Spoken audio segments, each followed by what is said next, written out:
Hello, Gary. How are you? I'm fine, thank you, Ivan. Thank you for inviting me as a guest. I'm very happy to have you in UFO Disclosure Bulgaria. You're for first time in with us, but I think that you can have a special place in UFO Disclosure Bulgaria because you've done very serious job. But before to continue with that, can you tell us a little bit more about you? Okay. I began my interest in UFOs when I was 16 years of age. I had a childhood sighting in my hometown, which was called Scunthorpe in Lincolnshire, in the United Kingdom, England. And just cutting the story short, I was walking my then girlfriend home one evening in, I think it was August of 1976, and it was a lovely night where all the stars were out, and then we saw this strange white light, much bigger than the background stars, and as it went past us, it seemed to trigger a power cut.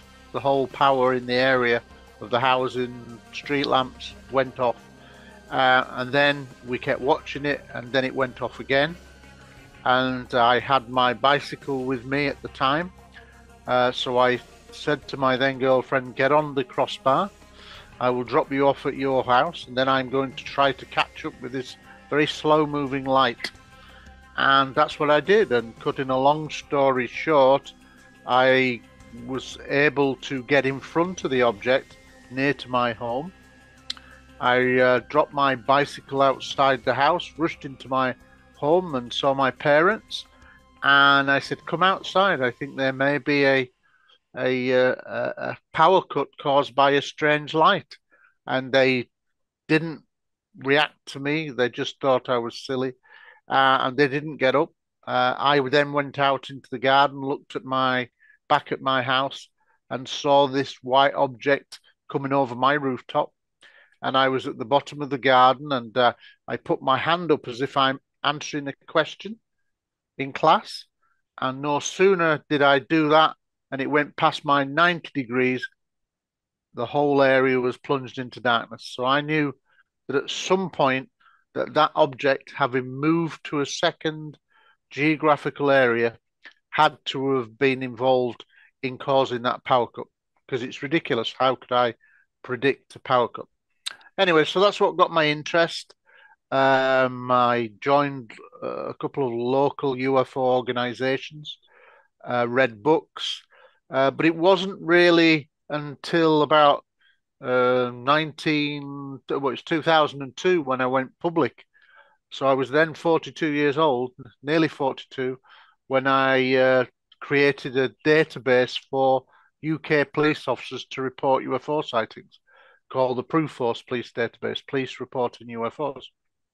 And I didn't expect a lot of publicity, but I got a lot of publicity because at the time, I was a serving police detective in the UK, and I guess it was unusual for a detective to come out and say he'd got an interest in UFOs.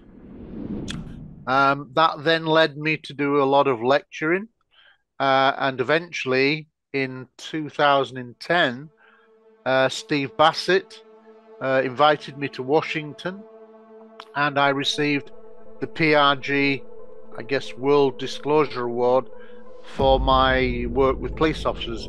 And from that point on, I've now lectured in 19 countries, 20 countries, and it's taken me all over the world.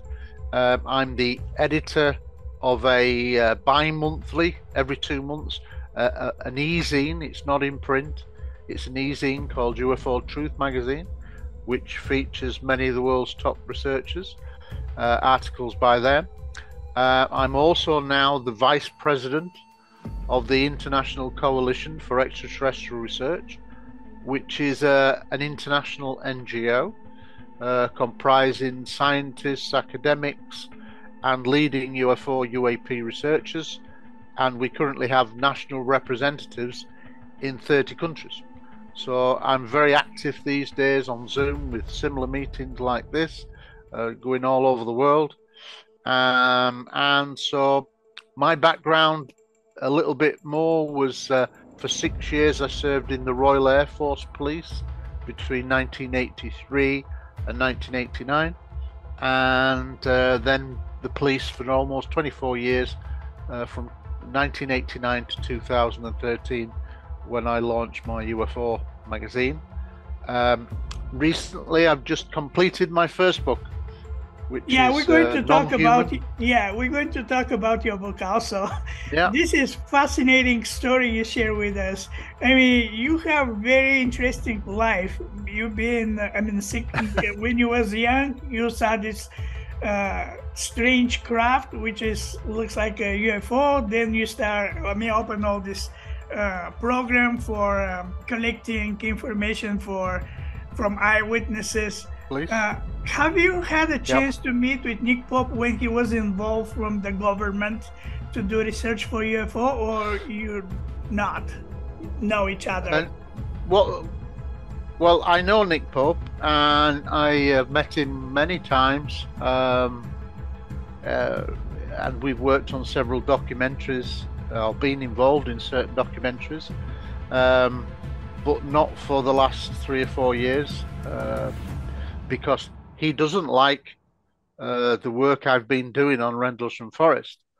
I don't know why. Well, I do know why. He thinks, and he has said publicly, that he thinks that I'm involved in a fraudulent documentary, which I'm not. Why would I?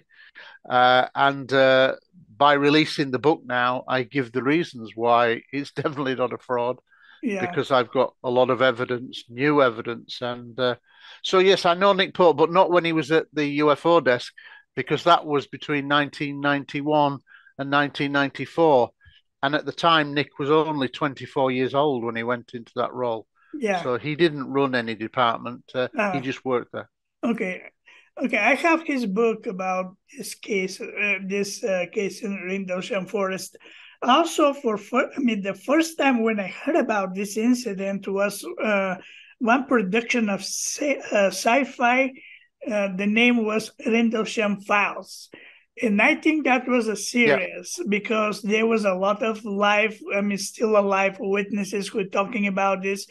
What new? You have a new book. You just released it in the Amazon. The Rendlesham, non-human, the Rendlesham Forest UFO incident, 42 years of denial. What we don't know, looks heavy book. It's a 5-year reinvestigation of the whole case. Done through my eyes as an experienced detective. I was a detective for 19 years, so I should know what evidence is and what would stand up in a court of law. So I've basically gone through the whole of the case with a fine-tooth comb and reevaluated the whole events. And during that time, I found a lot of information that the public hadn't seen, historical information. And I also re-interviewed and interviewed many military witnesses and got evidence of new sighting events that took place during the late December period, 1980. There's probably 25, 30 different new things in there and new cases that are totally unknown until I'd written the book. So it's garnering a lot of very positive reviews by researchers and readers alike. The researchers' reviews, it's got a foreword by Don Schmidt, who is the leading expert on Roswell in the world. So I'm very grateful for that, and it's a very positive review of the book. But I mean, for example, let me just give you some kind of headlines that it contains. A lieutenant ran off the road by a UFO, chased on a country road and ran off the road by a chasing UFO. She opened fire at it and discharged a M16 at it. a guy called Sergeant Adrian Bustinza, who confirms that he was involved in a second landing and that he saw entities, and corroborated what the original military witness Larry Warren had said for many years. So he finally puts that to bed. He was there and sees Larry Warren next to the craft. There are the fact that all the radio channels were being recorded routinely on reel-to-reel audio tape. So where are those tapes now? The fact that there was an incident in the weapons storage area, RAF Bentwaters, with a guy called military witness called Steve Longero. I interviewed him, and he says he was inside the nuclear weapons storage area when he saw UFO shining a beam down into the bunkers, the nuclear bunkers, and it did like a grid search pattern all the way along the bunkers, as if it was looking for something. He then says that he was taken out of the weapons storage area and he was taken into the forest where lots of other military people were, and he had another UFO experience then. There is a whole gamut of things, but I mean, there's historical things like nobody realizes, apart from one or two people, that in 1985, Colonel Holt made an admission to a researcher called Ray Boucher, who was worked for MUFON, and he actually confirmed to Ray Boucher on the telephone, and Ray Boucher wrote his answer down verbatim, i.e. word for word what Colonel Holt had said, and Colonel Holt confirmed to him that Colonel Williams, the base commander, had been present at the site of a second landing, which is what Adrian Bustinza and what Larry Warren have been talking about, and that it had been recorded on film, as in motion picture footage, moving film. So that's incredible. But everybody is, whilst it was publicized in certain books, there's only been scant reference to it without the real context. Well, when I saw Ray Boucher's notes, he'd saved them, and I asked him to send them to me in a PDF. He did so. And when I saw that, as a former detective, the fact that it was recorded verbatim and there is no ambiguity, Colonel Holt admitted to Ray Boucher in 1985 that a second landing had taken place, that it was being filmed, and that the base commander of 12,000 personnel, Colonel Gordon Williams, was present. That's huge. But that has all been forgotten about. Nobody mentions this now. And I think the public have a right to say, well, you made an admission then. Why have you never talked about it again? Because he's denied that Colonel Williams was there afterwards, that there was any kind of film footage, etc. So there's lots of questions about Colonel Holt, who I know well, because I had a 7-year collaboration period with him, working on a potential film script, having met him in December of 2007.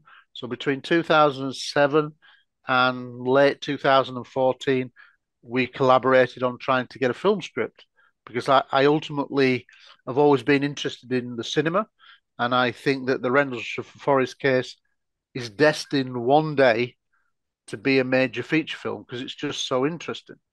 But it's complicated, many people involved, and it's not an easy story to tell. So yeah, there's lots of new things, old and new, that many people are not aware of, and I think you, as a former detective, should know. So this book is about telling the truth, and it won't it's just about the facts, really.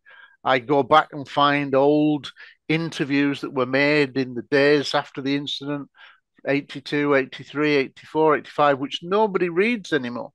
And everybody thinks it's kind of more contemporary, but it isn't. There were some really very good interviews in the early 80s, and most people aren't even aware of these. And I just lay out the transcripts in the book and re-interview many witnesses, military witnesses. I've even got a new witness to a 1979 incident, which is incredible. And it's just a lot of information. It's 500 pages. Took me 3 years to write, and it's a 5-year reinvestigation, and many of the researchers who have read the book are saying that it should become the definitive book on the entire case. So that's very kind of them to say that. But yeah, that's what the book's about, and it's on Amazon in whichever country you're in. I think that Rendlesham case is more. I mean, I believe it's more important than Roswell. I mean, Corona, 1947, because with this case in England, in UK, was so many witnesses. I mean, this is just crazy cool. Well, what makes it very different from any other case is that it's not just one event or one day; it's over several days. Yeah. We now think that it's at least 3 or 4 consecutive days, and my book is called Non-Human because that's based on the conclusion of my 5-year research. And the back of the book highlights 18 incidents, one of which is now changed to 1979 because further information's come to light. So we're talking about 17 separate UFO incidents over a 3 to 4 day period in late December 1980. And most people really only think of 2 events, Jim Penniston and John Burroughs landing on one night, and then 2 nights later, Colonel Holt going out with a team of men, and he gets involved in some UFO incidents. Well, actually, when you break it down as a former detective, we're looking at 17 different events. And there's at least 3 brand new events that took place over that Christmas period that nobody's aware of until they read that book. When you say non-human, you mean about the UFO that is not human, or you're Yes. talking, or Yeah, or you mean my conclude. Or maybe you mean that they meet non-human intelligent being. What my conclusion after that 5 years is that there were 17 events over 3 to 4 consecutive days, not only in the Rendlesham Forest, but on the twin bases of RAF Bentwaters and RAF Woodbridge. So it's not just in the forest. Those 17 incidents, many of them are close proximity, i.e. the object is seen close to the witnesses. And there is no way in any of those 17 different accounts that you could describe it in terrestrial, normal, man-made kind of structure. We're talking about small glowing orange spheres, red spheres, white spheres, some the size of a basketball, some the size of a car, multiple objects flying around in the sky, zigzagging. We're talking about at least 2 landings, one of which I have 2 people corroborating the fact that on the second landing that there were entities, stroke, whatever you want to call them, silhouettes of creatures that were seen, and that the base commander was there. So really important new testimony corroborating that from Sergeant Adrian Bustinza. We've got a lot of things that are all in and around the bases, and none of them can be described in a conventional man-made explanation. So what I'm saying is, for me, the conclusion is what those men and women encountered were some kind of non-human intelligence. Now, I speculate in the conclusions at the end of the book that I think that it's likely to be of an extraterrestrial origin, but it might be something else. It could be interdimensional. It could even be ultra-terrestrial. It might be an ancient civilization that we're not aware of, who's very secretive and some mystic kind of association. But we're dealing with an intelligence that's not human in our current understanding. It's not man-made. So I do think that they were involved in something incredible, something that was sustained over several days that we cannot explain in any rational man-made way. I have more interest about how this unusual events like a UFO or meeting with being from another dimension or even extraterrestrial, how human consciousness reacting in this interesting context. Do you have any impression about this? When you interview these eyewitnesses, what kind of emotion they show when they talk about what they saw? Most of them are actually quite reluctant to speak about what they saw. It varies different from witness to witness, but the two that saw the entities, Adrian Bustinza and Larry Warren, were stood next to each other, next to this craft on a second landing, which we now think is probably a fourth consecutive night, based on what Sergeant Adrian Bustinza told me. And when you look at it, Adrian Bustinza felt it all very surreal. He was a religious man, and obviously that made it very difficult for him to think about God and etc. He found it a difficult thing for his faith to deal with. But I mean, everybody will be different. Everybody's reaction is different, but both of them were very traumatized, many with nightmares. But much of the nightmare came from the fact that when they went out into the forest, for the vast majority, including Adrian Bustinza and Larry Warren, their weapons had been taken from them before they could go out into the forest. So at various times, when they were confronted by what they were looking at, they felt incredibly vulnerable because they had nothing to defend themselves with, had the intelligence that they were encountering been more menacing or aggressive. They felt very vulnerable, and that caused them a lot of trauma. Both suffered nightmares for many years, still do, but less so now. But many nightmares for many years in the years afterwards. When you,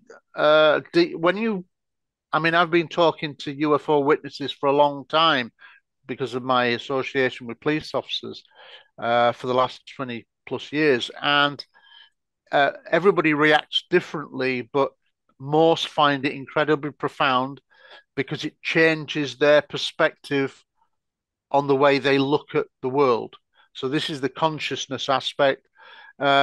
When these entities were seen at Rendlesham, from both Larry Warren and Adrian Bustinza, they basically say that a number of security police officers were surrounding the translucent craft. You couldn't look at the craft directly because it was shimmering, like in a prism. It was as a strange appearance. When the entities, stroke, whatever they were seen, there was no verbal communication. There appears to have been some kind of telepathic thought process going on, because Colonel Williams, and let's remember, Colonel Holt admitted this in 1985, Colonel Williams was present. So that means that he was in some kind of silent communication, probably telepathic, with whatever these things were. It's an incredible thing, but that's the story as it goes now. How they describe these beings? Are they looks like a humans or they casual gray? The different descriptions. Sergeant Adrian Bustinza, for many years, was extremely reluctant to ever mention sight of anything that was non-human, shall we say, because I think he found it very difficult to talk about, because he was of a religious background. He found it very difficult to come to terms with. But he describes them as silhouettes.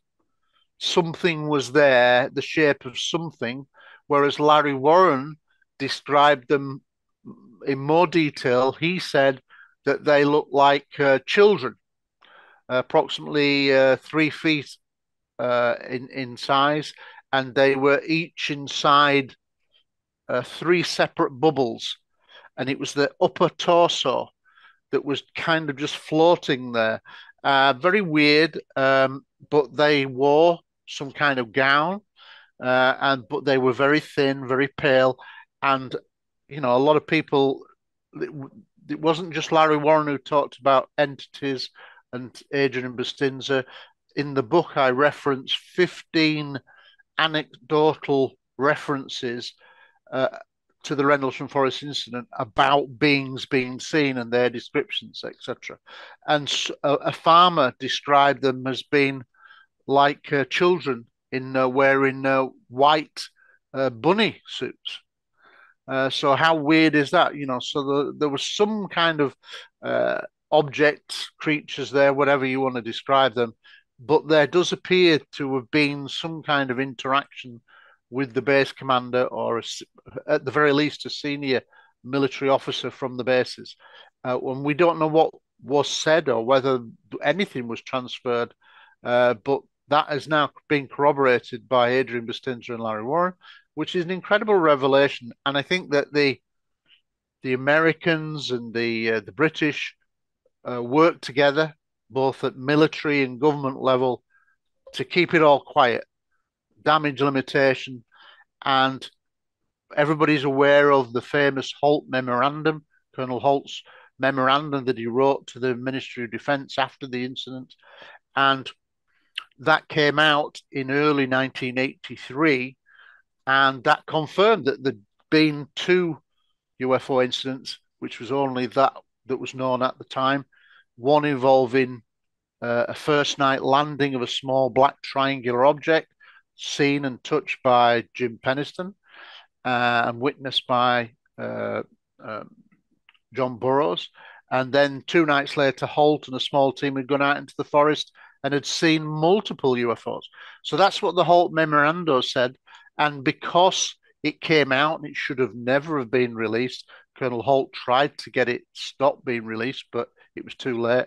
And when it came out in early, I think, April of 1983, and then became publicly known in October of 1983 with a big newspaper headline in the United Kingdom, that's when the world really found out about this case in a big way.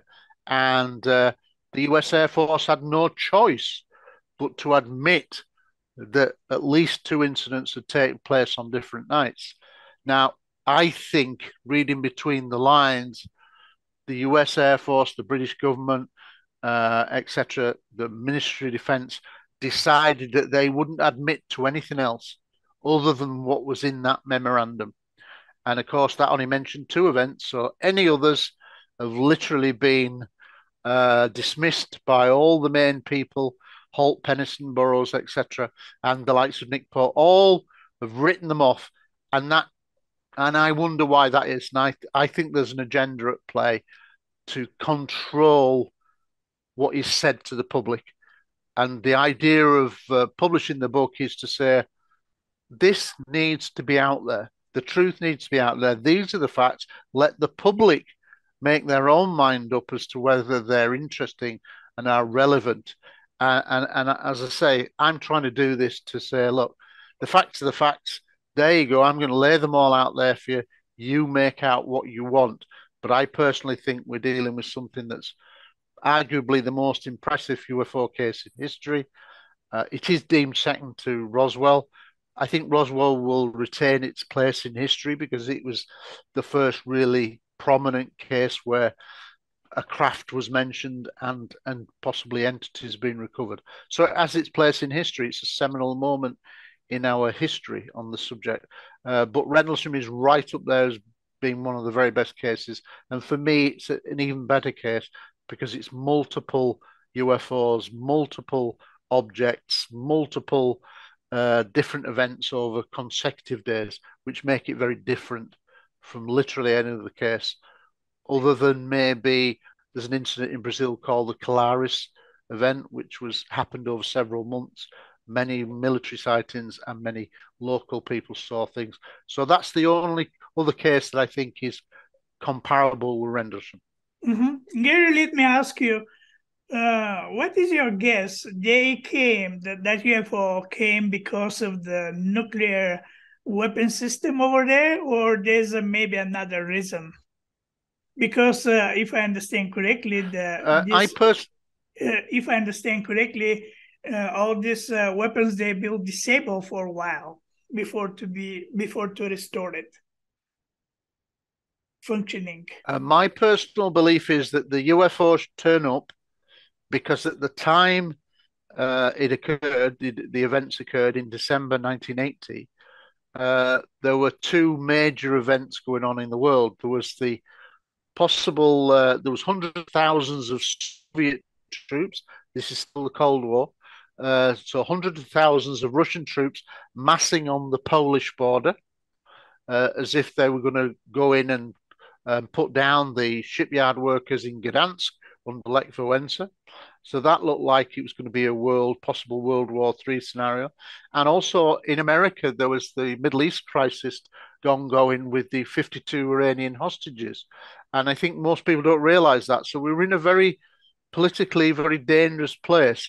And whilst RAF Bentwaters was allowed to have some nuclear weapons, I think the real secret is that at a time of world crisis, UFOs turn up at Bentwaters and Woodbridge to do a nuclear inspection because I was told by Colonel Holt on two occasions that there were more nuclear weapons in the Bentwaters weapons storage area underground than anywhere else in Britain and Europe.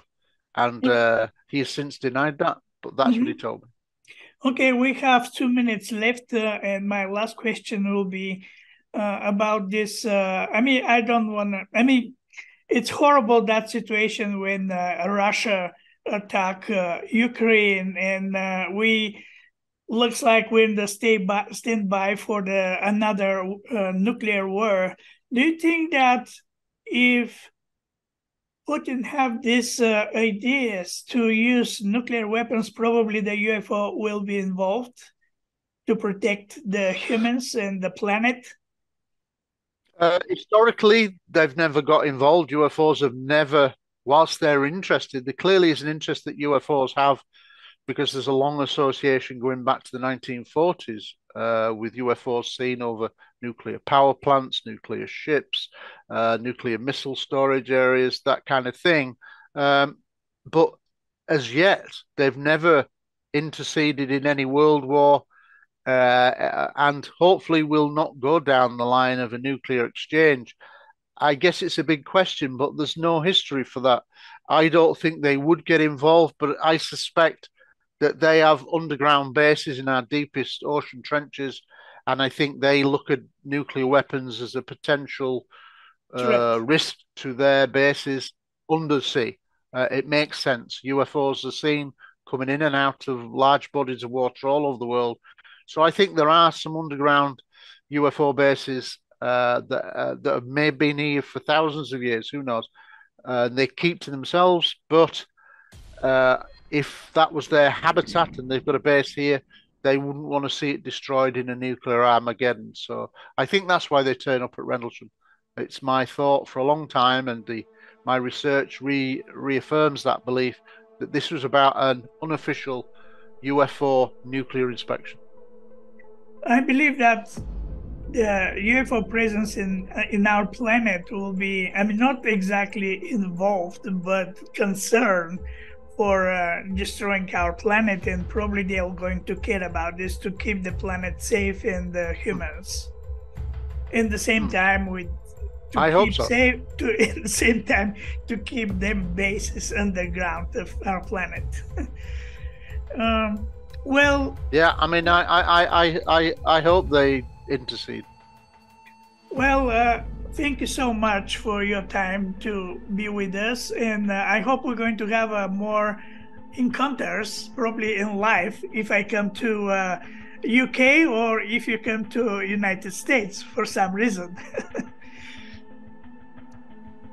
Yes, I've been to the States several times, so hopefully we might catch up one day. But thank you for inviting me onto your show. And off the fabric of this machine thing came this bluish gold bubble that was about a foot off the ground, and it split into three. And inside that, the upper extremities of what I only can say was a non-human